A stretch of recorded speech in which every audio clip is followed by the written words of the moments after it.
हर आदमी जो खरा बोलता है वो बुरा लगता है, ये बात 100 आने सच है।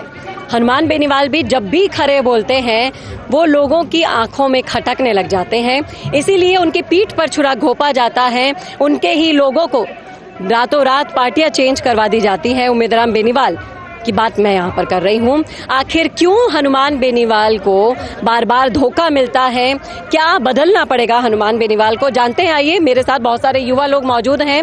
बताइए भाई साहब, हनुमान बेनीवाल खरा बोलते हैं, इसकी कीमत उन्हें कब तक चुकानी होगी और कैसे चुकानी होगी, क्या कहते हैं आप? हनुमान जी बेनीवाल को अब कीमत नहीं चुकानी पड़ेगी। 2028 में उन्होंने मार्मिंग अपील की थी कि मेरा लास्ट चुनाव है, लास्ट लड़ाई लड़ूंगा। तो अब सब किसान कौम जाग गई है और छत्तीसगढ़ कौम जाग गई है कि अब हनुमान जी आपको संघर्ष की जरूरत नहीं पड़ेगी, हम आपको बहुमत अच्छे से वोट देंगे।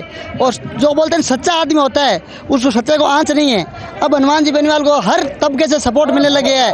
आम, शोषित, पीड़ित, गरीब तबके से सब अपनी गाड़ी कमाई से दौड़ गए हैं। बीजेपी, कांग्रेस का स्थापना दिवस होता है, कार्यालयों में मना लिया जाता है। और हनुमान जी बेनीवाल का आज पॉलिटिकल मैदान भर गया है। खचाखच स्टेडियम, बीकानेर पूरा सड़कों से जाम हो गया है। किसान अभी भी आ रहे, जसरा सर, लालगढ़, तेंदुआ, सब लोगों जो अभी वहां से इतना ट्रैफिक लग चुका है। और हनुमान जी बेनीवाल जैसे आह्वान किया, हनुमान जी ने गली गली घर घर अब बार नहीं गए, तो अभी जनता का हुजूम देखो आप। तो ये वो आखिरी चेतावनी के कारण हुआ है कि अब ये मेरा लास्ट चुनाव है, इस वजह से हुआ है। थोड़ा बहुत उनको मजबूती करें, थोड़ा मजबूती करें, उनको बोला हो आप होश वास में रहो, हारने की जरूरत नहीं, हम सब आपके साथ हैं। छोटी मोटी गलती हो गई है वो अब भरपाई कर देंगे अच्छे से।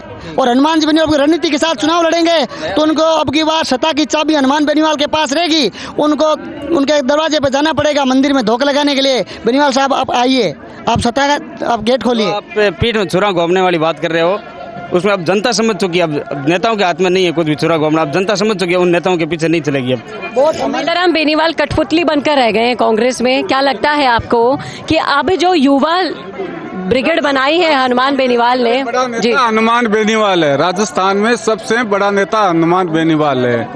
जनता उम्मीदराम बेनीवाल के खुद के घर में नहीं चल रही है। उम्मीदराम जी अभी MP है, लेकिन उनका वो क्रेज नहीं है। जो RLP में थे वो कुछ भी पद पे नहीं थे, न तो वो सांसद थे, नया MP MLA कुछ भी नहीं थे, फिर भी उनका क्रेज बहुत था। अभी में आपको अनुभव काम में आएगा। अनुभव एक सबसे बड़ी होगा, ईमानदारी है, मेहनत, ईमानदारी सब। आप लोग क्या इससे धमकी का इंतजार कर रहे थे कि 2028 में मैं आपका साथ नहीं दूंगा, मैं चुनाव छोड़ दूंगा, इसीलिए का नहीं इंतजार कर रहे थे। लेकिन नेताजी ने संघर्ष बहुत कर लिया ना। अभी बेनीवाल जी कहीं नहीं जाएंगे, जनता के साथ रहेंगे, छत्तीस कौम बेनीवाल जी के साथ है। लेकिन वो बार बार शिकायत तो यही करते हैं कि जब मैं साथ देने का आपसे प्रॉमिस करता हूँ, आप प्रॉमिस हमेशा तोड़ देते हो, क्या कहेंगे? देखो, जनता हर विधानसभा में पिछली 2018 की तुलना में 2023 में उनको वोट शेयर बहुत ज्यादा मिला है। इस बार उनसे भी दुगुना मिलेगा। गवर्नमेंट बनेगी बीजेपी की, RLP की, सॉरी, तीसरा मोर्चा गवर्नमेंट जाएगी। तीसरा मोर्चा एस्टेब्लिश करने वाले हनुमान बेनीवाल थे, लेकिन वो जनता ही थी जिन्होंने पूरे राजस्थान से उखाड़ कर फेंक दिया उनको।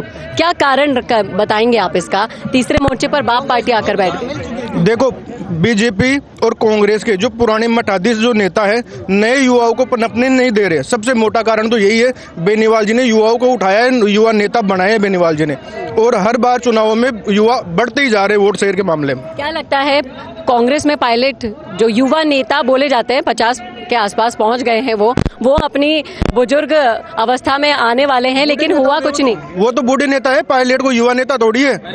पायलट से जवान तो हमारे बेनीवाल जी लगते हैं, बराबर खड़े करके देख लो आप। इनका कहना है कि पायलट से जवान हनुमान बेनीवाल लगते हैं। युवा दिलों की धड़कन है बेनीवाल। पायलट साहब तो बुढ़े हो गए, उनको वाइफ अपनी छोड़ के चली गई है। अभी विपक्ष की भूमिका में केवल और केवल RLP आपको सब जगह लड़कती हुई दिखाई देगी। न तो कहीं सचिन पायलट, न गहलोत, न डोटासरा, सभी अभी। लेकिन देखिए, आप लोग विपक्ष के नाम पर जब कांग्रेस को बात करनी होती है वो बिल्कुल चुप रहती है। वो अगर दंगा करेगी तो सोनिया गांधी को दादी क्यों कह दिया, इस बात पर करेगी। हमारे कार्यकर्ता को जेल में क्यों भर दिया, इस बात पे करेगी। लेकिन राजस्थान में अपराध के हालात इतने बुरे हैं। विधानसभा वो धरना केवल विधानसभा में देते हैं, केवल गांधी परिवार के लिए। और में अभी कोई कांग्रेस का करेज नहीं है। आप बार बार उम्मीदराम बेनीवाल का पूछ रहे हो ना। उम्मीदराम बेनीवाल RLP की वजह से जीता है। जब RLP में उम्मीदराम में था ना, जितना क्रेज आरएलपी में था ना, अभी उसका मन नहीं लग रहा है कांग्रेस के अंदर। वो चले गए, सांसद बन गए, वो बात है। बिकॉज जितना रुतबा आरएलपी में था ना उम्मीद राम जी का, उतना कांग्रेस में नहीं है। उसमें वो क्या है, खुले मन में कुछ भी बोल सकता था, अभी वो बंद गया, कुछ नहीं बोल सकता, इसलिए अभी उसका मन नहीं बढ़ रहा है। लेकिन एक बहुत बड़ा सवाल मैं आपसे पूछ रही हूँ। राजस्थान की राजनीति की जब भी बात होती है, जाट नेता को आगे बढ़ने नहीं देता। ये आपने देखा भी होगा, हरीश चौधरी ने उम्मेदराम बेनीवाल को लेकर कैसे कमर तोड़ी बाड़मेर में हनुमान बेनीवाल। जैसे मेवाराम जैन को अशोक गहलोत ने कांग्रेस में ज्वाइन करवाया है, अभी जाट नेता जैसा हरीश चौधरी का कट बढ़ रहा है, इसलिए मेवाराम जैन को वापस कांग्रेस में शामिल किया। अशोक गहलोत कभी जाट राजनीति को ऊपर नहीं आने देगा, कभी मुख्यमंत्री नहीं बनने देगा, नहीं बीजेपी का नहीं कांग्रेस का। हनुमान बेनीवाल आगे बढ़े, उसके लिए क्या सपोर्ट सिर्फ जनता काफी रहेगी? बढ़ने के लिए बहुत हमारी समाज अब समझ गई है और 36 कौम को साथ लेके चल रही है। हर तबके हनुमान जी ने आम आदमी को खुद की ताकत क्या वो महसूस दिलाई है। आम आदमी की खुद की ताकत क्या है? इतना संघर्ष। कांग्रेस और बीजेपी में आज भी टॉप लीडरशिप में जाट नेताओं का दबदबा है, लेकिन आज उनकी तुलना में, दोनों पार्टियों की तुलना में बेनीवाल जी का कद कितना बड़ा है, बहुत बड़ा कद है। 2028 में बेनीवाल जी दोनों की जड़ें हिला के रख देंगे। जी बोलिए। बीकानेर में रामनिवास जी कूकना धरना दे रहे हैं, कितना दिनों से दे रहे हैं, हॉस्पिटल के खिलाफ कोई सॉल्यूशन नहीं निकला। आरएलपी का धरना 5वें दिन सॉल्यूशन 24 घंटे नहीं लगते हैं।